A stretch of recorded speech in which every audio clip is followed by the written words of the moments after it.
What's up, guys? I'm here with Richie today. After the Vegas regional, he topped with Green Yellow Law. He ended up getting top 32, and he has a pretty unique take on the deck, so we're gonna go over his list today. Yeah, what's up, guys? So I'm just gonna go kind of into like the list. Talk about the leader, I guess, if you guys don't know what he does. Um, Activate main when you have a Dawn under him. If the total cost of your board is 5 or more, you can actually just bounce something back, check top life, and if it's a supernova that's 5 or less, you can just play it out. You can also choose to not play it out if you feel like it. So first thing, I'm just gonna go into the searchers. 12 searchers. 4 Luffy, 4 Bonnie, 4 Kid Killer. These are just, searchers. They boost the consistency of your deck. So we're just looking for our like main combo pieces, which are like Cavendish, the 2K Beige, a lot of like other cards as you get later into the game. They also all search each other. The Luffy just can't search himself, but these all search either themselves or the Luffy. So they're all kind of like bridges to each other. I think it's really important for you to play 12 searchers just because like you want to see your combo as often as possible.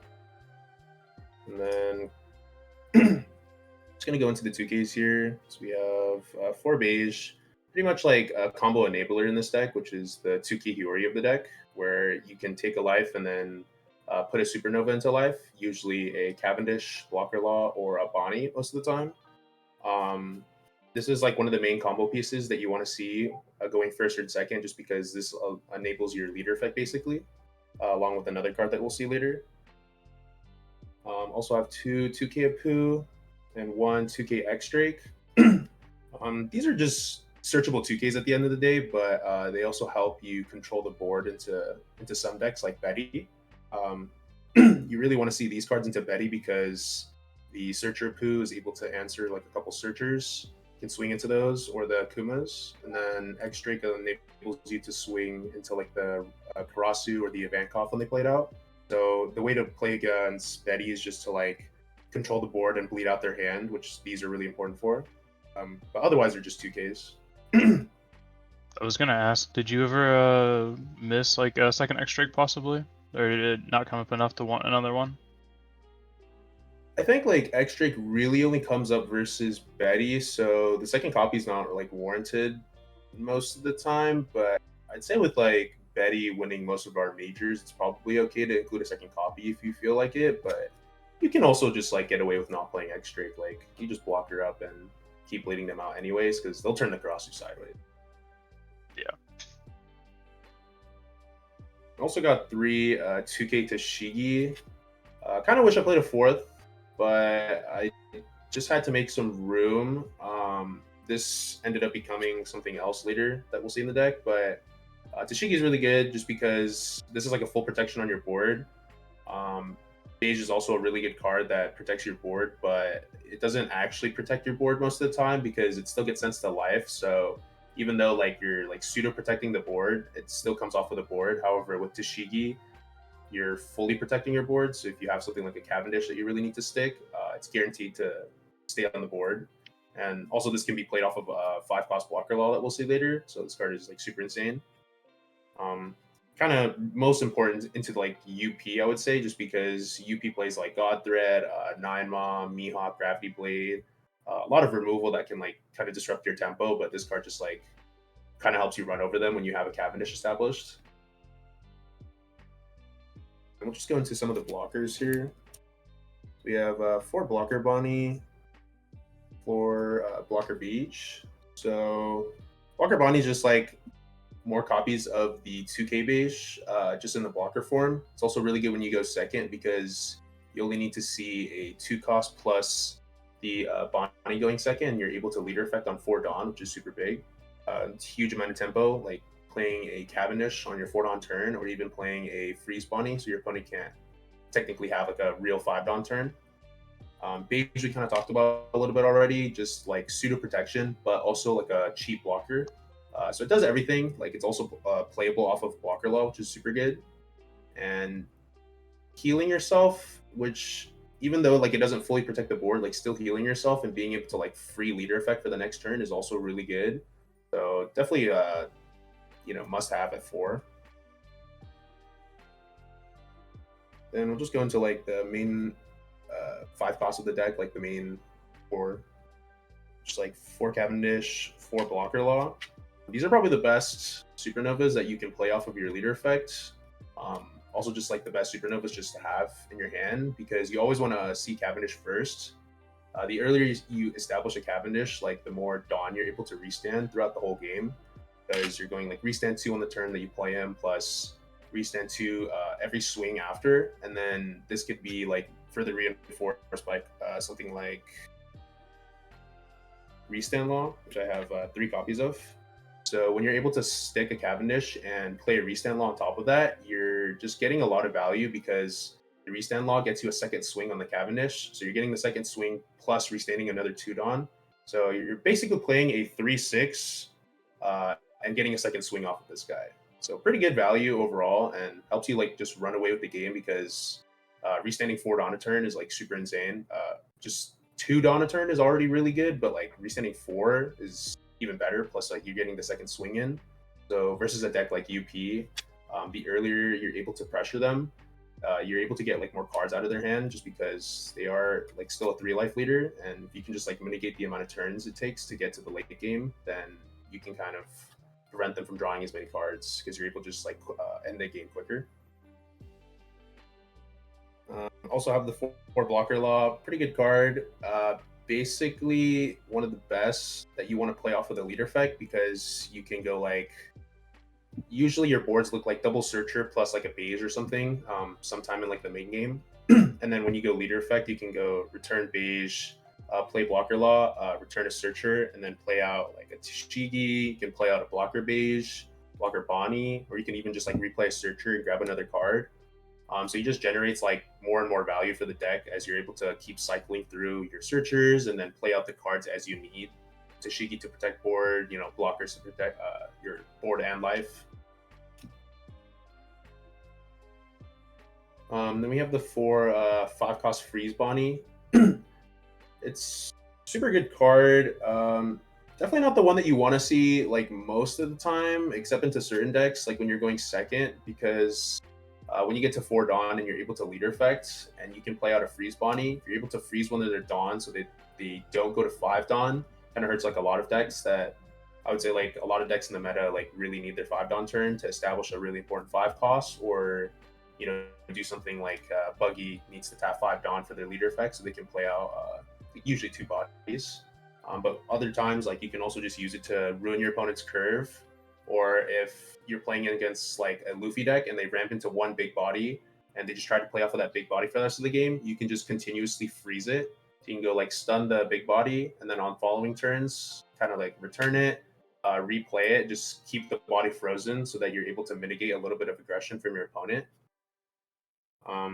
I would just play the 4 just because I would like the consistency of it. Also, just because when you go second, and like I said, like breaking your opponent's curve, like going to 5 Dawn is super good versus a lot of decks, like GP and Buggy, just to name a couple. But even into like most decks, a lot of decks have a really important 5 Dawn turn that they need to get out, and if you're able to break that, it puts you a little further ahead, especially because you're also playing a 6k body on 4 Dawn. Pretty good. And then we'll just talk about the top end here. So I'm only playing 2 Hody, 2 8-cost Kid, no 7-cost Law. I just thought it was like an interesting way to build the deck for the current format. I think in later formats, 7-cost Law is probably a lot more necessary, as you need to play into decks like Green Zoro and things like that. But for the current meta, I just found that like you can play without him. You can kind of just use 8-cost Kid as an extender if you really need to, because the 7-cost Law at times can feel a little slow. I also didn't like to see multiple like bricks in hand and too much like top end to where like you're not able to combo. Because I think the initial combo is more important than you being able to play the 7 Law a little bit later. And also like 7 Law is a little bit situational at times, just because you may not have something good to bounce back on your 7 Dawn turn, to where you kind of need to push it back to your non-Dawn turn, or you would need a Cavendish on the board so you can restand 2 Dawn, play a Searcher, so that you have something like efficient to bounce back for your 7 Law. But yeah, I would say just like you could also just extend with Kid if you really need to heal. Kid is like the way to play against like the aggressive decks like Betty, Zoro, things like that. You just want to like end on Kid, maybe 10 cards in hand, just cycle out blockers and just keep playing through this. Basically an AK leader. And then you also have Hody to like clear and go for game when you really need to. Super broken versus, like a super heavy Luffy meta when you have 4 Luffy decks that are kind of rotating in and out. And just like versus any deck, a rush plus resting 2 things is like super broken. It's Goldie Jones. And then just the last card here, we have the One of Room. This is basically the 4th Tashigi slot that I had. But I think for a top cut format, it's really nice to have like this one of event that kind of catches your opponent off guard. It also won me a couple games during Swiss just because a lot of people don't expect this. Versus a lot of Luffy decks, they tend to go like Usohachi, and then when they want to go for game, they'll rest your beige blocker or your law blocker, and then they probably wouldn't expect this to where like you get a free 3k counter and then restand the blocker. So you basically force them to waste 3 Dawn. And this is also like playable off of the Kid Killer effect where Kid Killer can trash himself to restand a Dawn.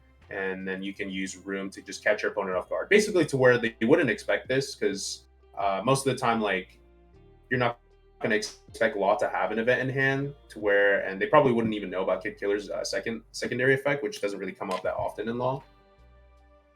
And yeah, that's the 50 that we've got here. How much did a Kid come up for the event? I'd say Kid came up quite a lot.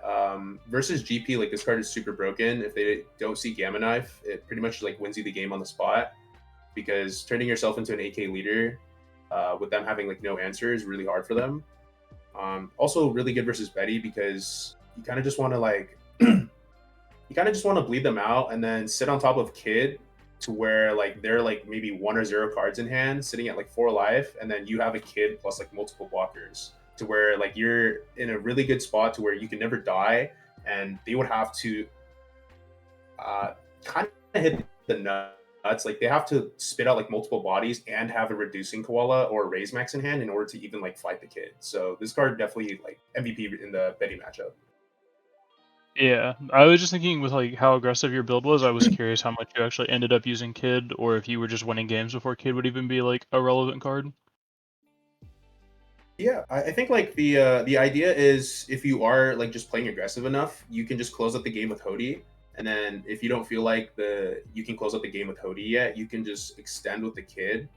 Um, like this deck is pretty flexible. Like you're able to do like a lot. You can choose when to go for game or when to extend, just because like you have a bunch of searchers that you can also bounce back and then play blocker law, which is I want to say like 2 blockers because you just go like blocker law, return a searcher, and then play out another blocker. So a lot of the times like this deck is like very defensive and can extend for a lot of turns. But yeah, then it takes so long for you to run out of hand because of your leader effect. Yeah, you just keep playing like even on 0 life, you're able to use the leader effect without playing anything. So you can just go like play Searcher Luffy for 1, put a Dawn on your leader, and then bounce Searcher Luffy and then replay it. Super broken because you can just keep cycling the same Searcher over and over until you keep finding the pieces you need, finding more blockers, finding more Searchers, etc. It's like super flexible. Did you have any of the up players or like the Pluffy players like not free block with Kata to play around 5 Bonnie this weekend? Because like in my games, I had games where like I would just lose because I couldn't have the counter card to stop myself from like going to like 0, so I'd have to block, and then they would just blow me out with the Bonnie to where I lose a swing next turn to like clap back on board. Yeah, I think like I did do that to a couple of UPs. I think it's more important to like if they're going to 8 Dawn and you're able to freeze that Dawn, so they can't even establish the Kata is like even better. But yeah, I think a lot of the time like versus UP, if they have some like low roll games where they don't see like exactly Sanji into 9 Mom really early, then the first big drop is like a Kata or maybe just like 1 9 Mom, and then once they turn it sideways, you can just keep chain freezing it to where like they basically don't have anything and they have to establish another big body in order to play the game. This card definitely blows out UP when they only see the 1 big body. It's just like you can just play this, freeze it, and then on the next turn, like you just swing this leader effect, bounce it back, and then replay it, freeze the same body if they don't establish another one. So this card can just be like super annoying for a lot of decks that just tend to rely on like 1 to 2 big bodies and just sit on them. Yeah, the worst feeling is when they have like 2 on board and they just start like staggering the Bonnies every turn, and you're just always getting stunned for like value. It feels so hard to like come back from that point. Yeah, that's like super big play that you can do versus any deck, and it's just really annoying for a lot of people. And it's like one Yeah. flexible thing you can do with the deck is you can like return any of these because basically you're just cheating out tempo the whole game. So towards the end of the game, like you can afford to just like, for example, the Resend Law, you can slap Dawn on the Resend Law, swing him, use the leader effect to return it. So now the attached Dawn goes rested. Go like swing Cavendish, resend the rested Dawn, then play restand law on the Cavendish, and then he gets to swing again, restand another 2 Dawn. You can do like some pretty crazy stuff. Yeah. And then I guess if you just want to go and go over your matchups and what you ended up playing against this for the event.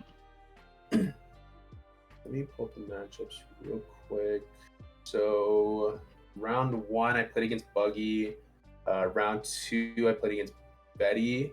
Round 3, I played against UP. Round 4, I played against GP. Round 5, played against another GP. Round 6, played against Betty. Round 7, played against Lucci. And then round 8 was my first loss. I played into Green Yellow Yamato, which I was like completely not expecting at 7-0. I was like, what is going on? That was definitely a difficult matchup to manage just because like I haven't really practiced that matchup a lot. It was a super weird game, and I think looking back, I definitely could have played it a little bit better, but definitely just caught me off guard. Like I didn't really know what to do in the moment. Just tried to adapt as best as I could. Yeah. Round 9 played against another Betty, third Betty, and then round 10 I played against UP, which was the guy who actually won the whole event with the Don Quixote UP build. He also caught me off guard because Don Quixote board like was just super insane to me. I was just like I didn't really know what was going on, and then he also outplayed me because I had Hody for game, but he actually tapped out, so I thought he didn't have any more events, and then he triggered a ramp event to where he could use Gum Gum Giant after I had already like don't have enough Dawn for Hody, and I was like, oh, so I kind of misplayed that one. I think I could have won that one for sure, but it was just I don't really know. And then Yeah. top 32, I lost to Blackbeard. Yeah, I was just say how rough is the Blackbeard matchup since you're only on the 2 Hody? Yeah, Hody is like definitely the better card that you want to see into Blackbeard, just because it just gets an unconditional like 7-8 rush, like always, and then you're also able to just like bounce it back and keep playing it for aggression. 2 Hody was definitely rough because I didn't see my Hody in my game against Blackbeard. I did get a game 1 loss to the judge just because I had an unsleeved leader and some patterned oversleeves on my Dawn, which I thought was a little excessive, but you know, can't really rule against the head judge, so it is what it is. But yeah, the game against Blackbeard's like already really hard, and I think you just kind of have to rely on your blind flip. I prefer to go second, and then that's exactly what happened. Is I went second.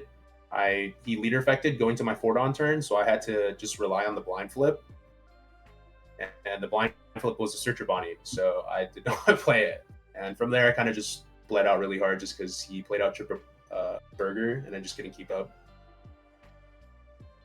Pretty rough matchup. Definitely like one of the worst ones, I'd say. Either Bonnie or Blackbeard, probably the 2 worst matchups of the deck. Gotcha. Yeah, I figured your Bonnie matchup wouldn't be bad because you're on the triple restand.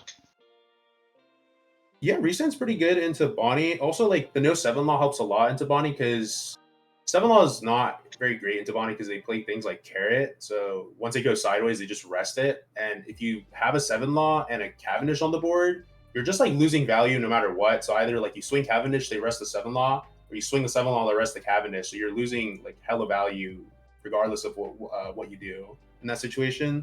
So I was playtesting a lot versus Bonnie, and like that was one of the initial reasons for me cutting the 7 Law. I was just like, it's not that good versus my 2 worst matchups, which are Blackbeard and Bonnie. So I kind of just wanted to play a little bit more aggressive and a little bit more free, just because the deck only plays, this list only plays 8 bricks, which is a 4 blocker law, 2 Hody, 2 Kid.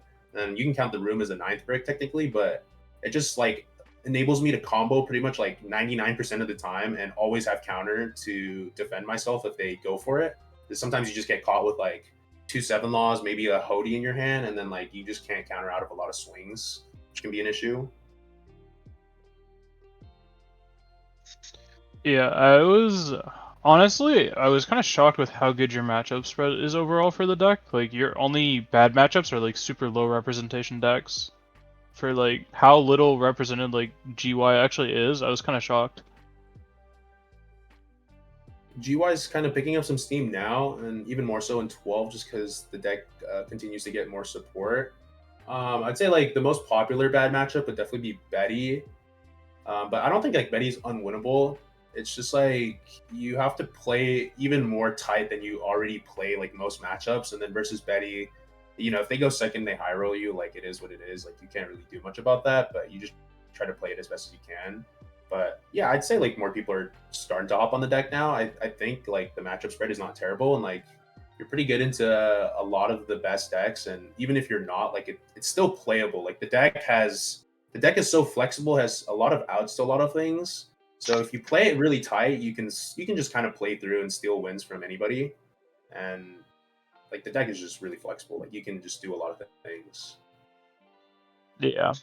It feels a lot like green yellow or green red used to, where it was just like even though your deck has bad matchups, you can like beat all of your bad matchups just because of like how strong the deck actually is. But it's just Pretty like much. it's very hard to play through your bad matchups.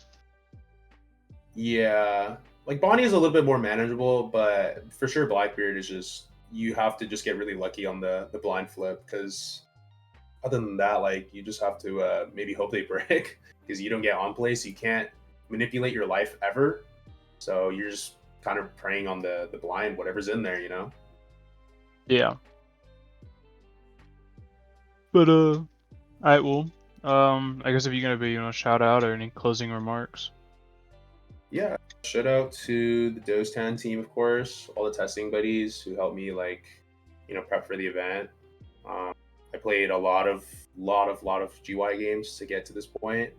Um, I think Seven Law was like cutting Seven Law was a little bit crazy, but um, shout out to a couple people from Vegas because they kind of helped me like reinforce the idea that it wasn't like super crazy just because I had a guy that I was testing with who was also playing GY and he kind of shared like this kind of like the same thoughts as me and so I was just like okay I'm not like super crazy but yeah shout out to Dostown, all the testing homies, a bunch of people from Vegas, especially the Betties from Vegas because they really forced me to learn that matchup because I was playing like 3 Betties at locals every single day and just getting absolutely rammed. So yeah, shout out to everybody.